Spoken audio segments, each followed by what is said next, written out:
Grabing ulan, grabe. Medyo ano siya, ambon-ambon pero nakakabasa ng cellphone. Yan, tayabas tayo, tayabas.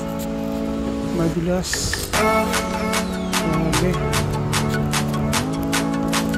Binalot ko na ng plastic ng cellphone ko para ma-video ko pag-uwi ko.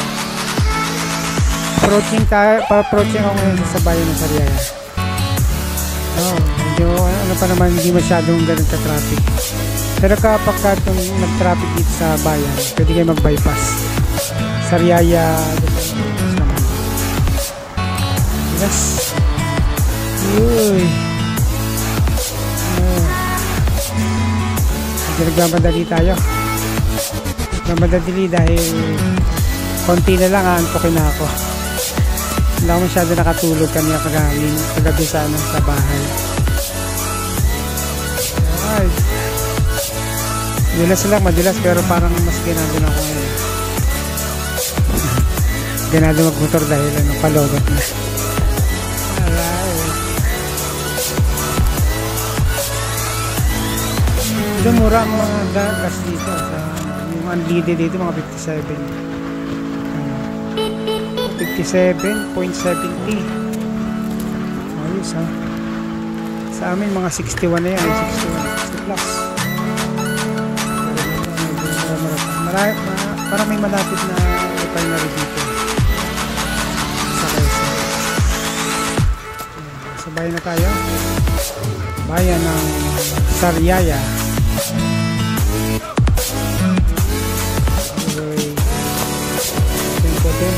Tempo tayo ng medyo safe.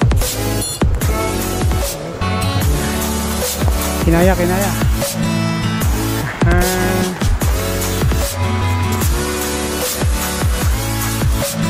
na bayan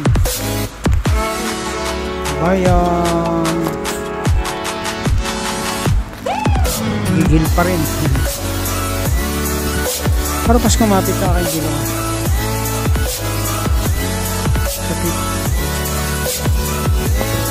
kapit, P-rubber po yun. P-rubber yung ating gulong. Iba yung kapit.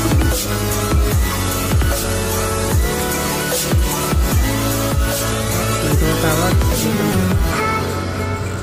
Ulan. Hindi natin nasa yung cellphone.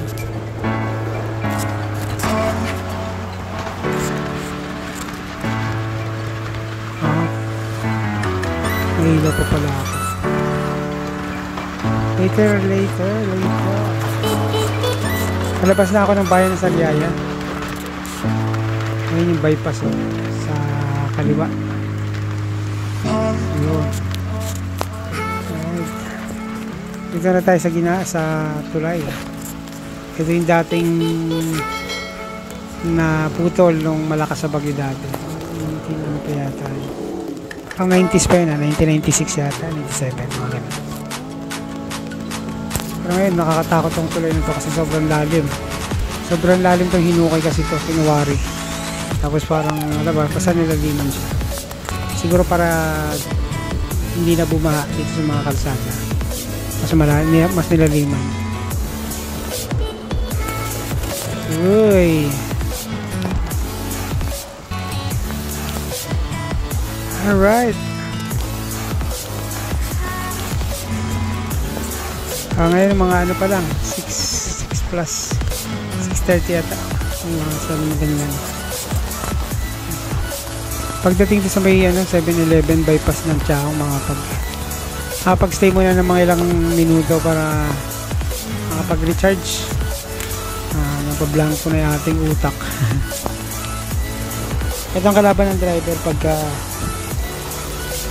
pagka antok. Binibilisan ko lang para mabuhay yung adrenaline ko. Alright. Overtake. Diyan ka. Saan ako? Dito ako sa kabila.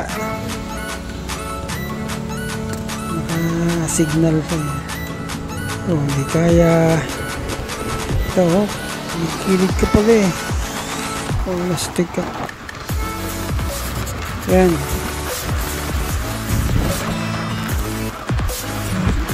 Sariaya pa rin ito. Saan nga ba ko na namatayan ng motor kagabi? Kung sa unahan pa rito.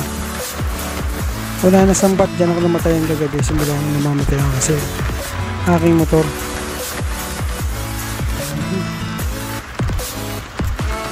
Ito ay approaching sa sambat, sa Riyaya.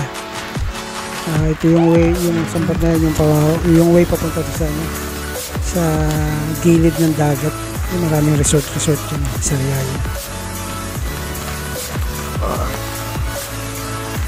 Tilas, pero mas mukhang kumapit yung aking gulong papalitan ko na sa sunod yung gulong ko sa unahan ng B-rubber din, yung nasa likod ng B-rubber dito. Let's do this. Ayan ang sambat, tanaw ko na.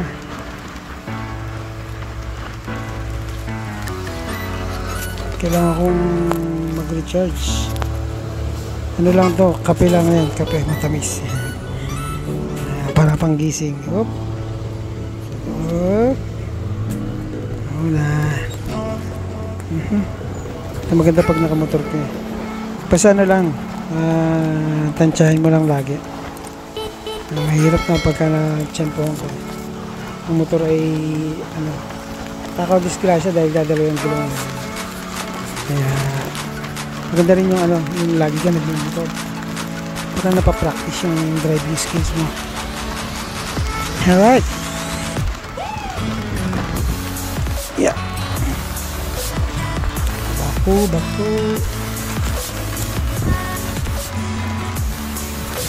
Yung uno pa rito sa may part pa rito ng sa Riyaya. Yung uno dito ay mas mura. 57 point yan point 40. Kasama natin. Kasi pa naman tayo.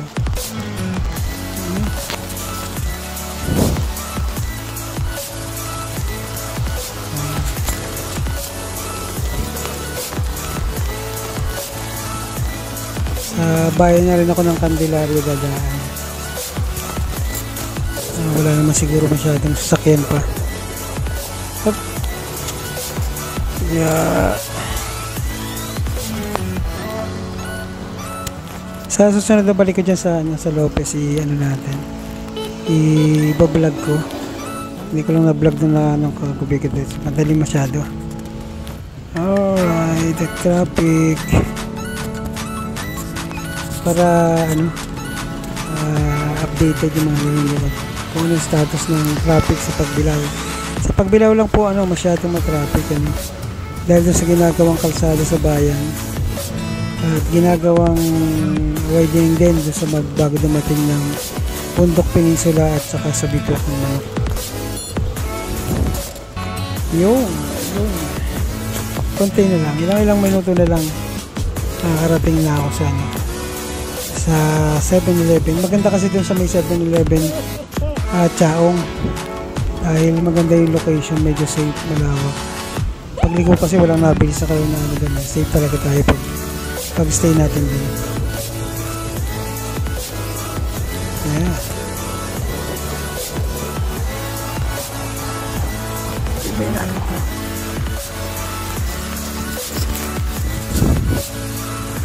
Yun lang. Ito yung mga pagawa ng oil sa part na to. Kaya yung mga kopra sila siguro yung bumibili sa Quezon.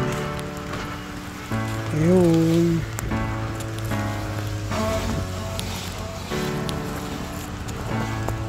Sa unahan ito mga ilang metro.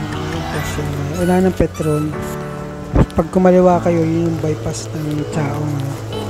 Iwas traffic sa Chaong.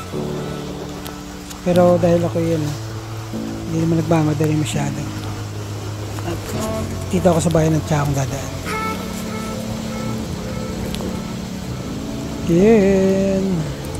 Kunti pa. Natakpan na ng truck yung lilikuan ng pabypass. Diretso lang po ako, diretso.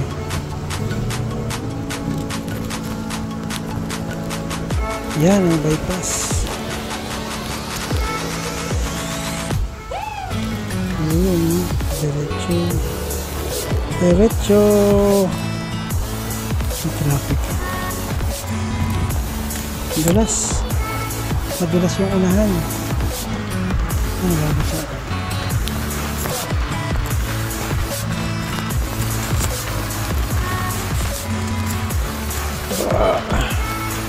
Ang alog eh. Masyadong maalog. Tatanggalin ko nga muna sa sunod itong nasa unahan ng aking motor para kita yung kalsada.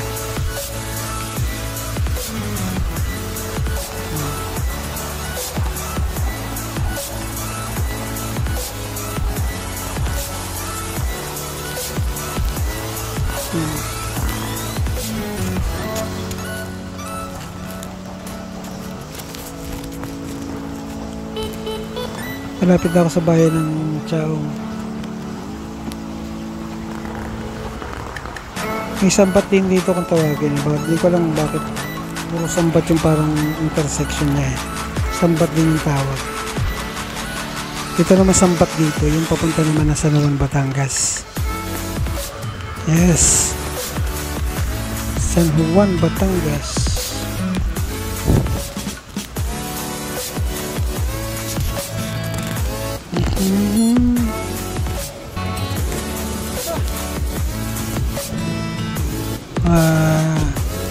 Hindi ako makapagpabilis ngayon sa traffic. Sinampas ang bayan at subukan kong bilisan. Alright. Yan yung sambat. Kaliwa.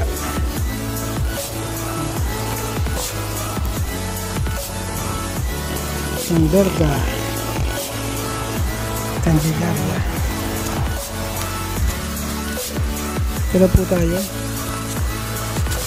Approaching bayan ng Candelaria. Yan na po.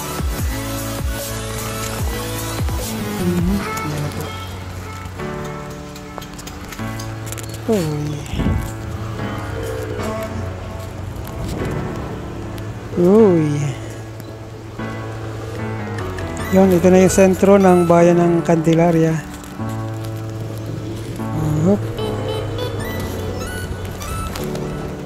Munisipyo, itong kaliwa.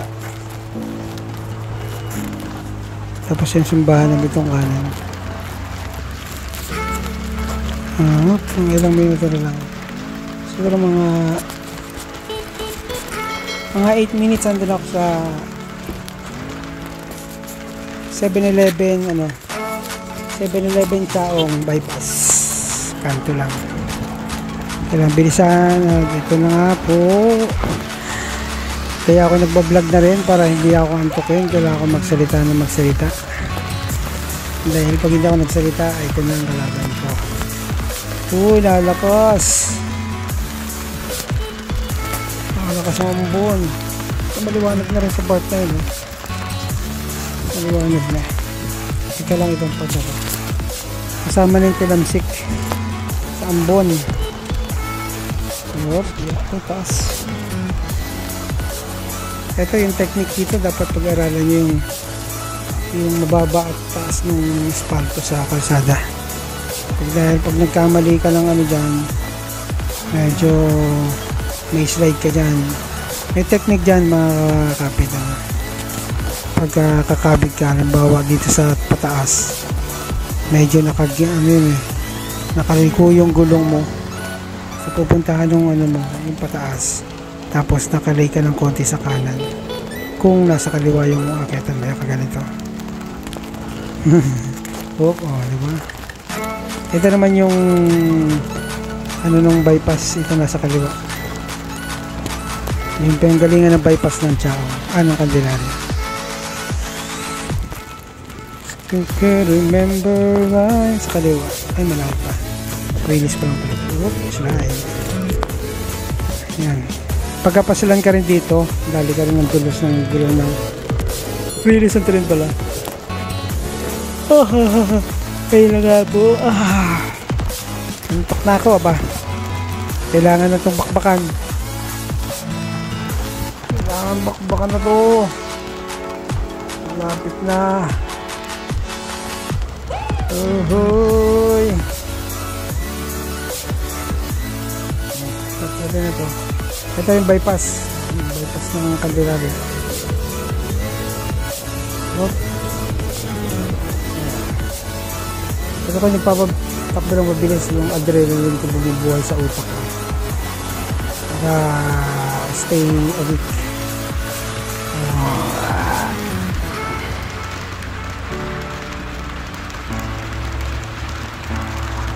Wake up, wake up. Hop.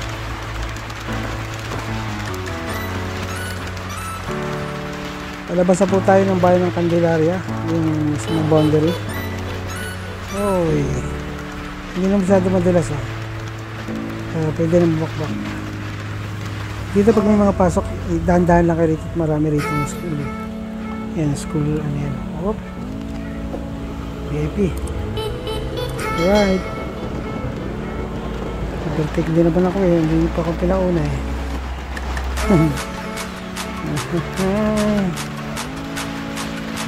boundary naman ng Chaong Candelaria ito.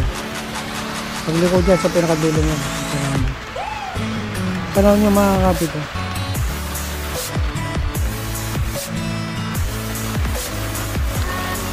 Sa ngayon mga kapito, ginagawa ko puro video recording lang. Hindi na ako masyado nag-edit. Nilalapatan ko lang ng mga sound. Pero editing hindi ako masyado pa. Siguro pag nag 1,000 subscriber na ako, ano na ako. Simulan ko ng editing yun. Edit ko na medyo maiksi. Pero sa ngayon, ito yun. Part siya ng memory ko. At siyempre darating ang araw. Hindi na ang ating katawan kung hindi tayo makakapagmutot na. Tapos may ibang bata na dito. Samahin niyo ako sa akin paglalakbay sa aking content. Sa ngayon, medyo kaya-kaya pa natin magmotor. Darating ng panahon, hindi naman pagkayaan. Sinasamantala natin ang pagkakataon natin. Sa mga kapit, wala nang ulan dito support na tayo. Saan mo talaga? Sa inyo nakituro kami ng tulay. Basta yung tulay na pagitan nito nilang kasunod. Ayun yung boundary. Approaching tayo sa Chaong. Magabi lang muna tayo sa 7-Eleven Chaong. Sa may kanto ng Balikas. Alright. Kung sino man po ang nagkagusto sa aking video uncut na po, please like and subscribe and hit the notification bell para update kayo sa aking mga paglalakbay sa mga susunod na araw at buwan. Ano po? Alright.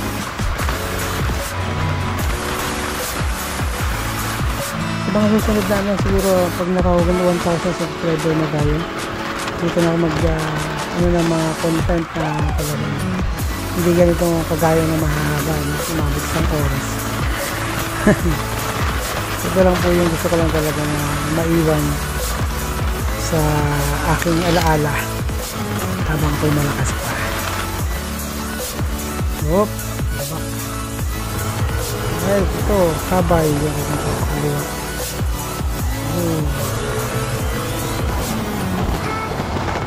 Alright, pagkatanong natin ang pinakadulo po nito, pinakadulo niyan ay bypass ng Chao. Alright.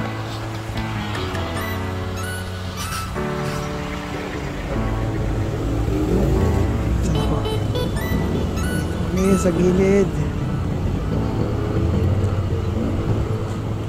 Grabing uso ka ba? Kapindi ng uso ka ba?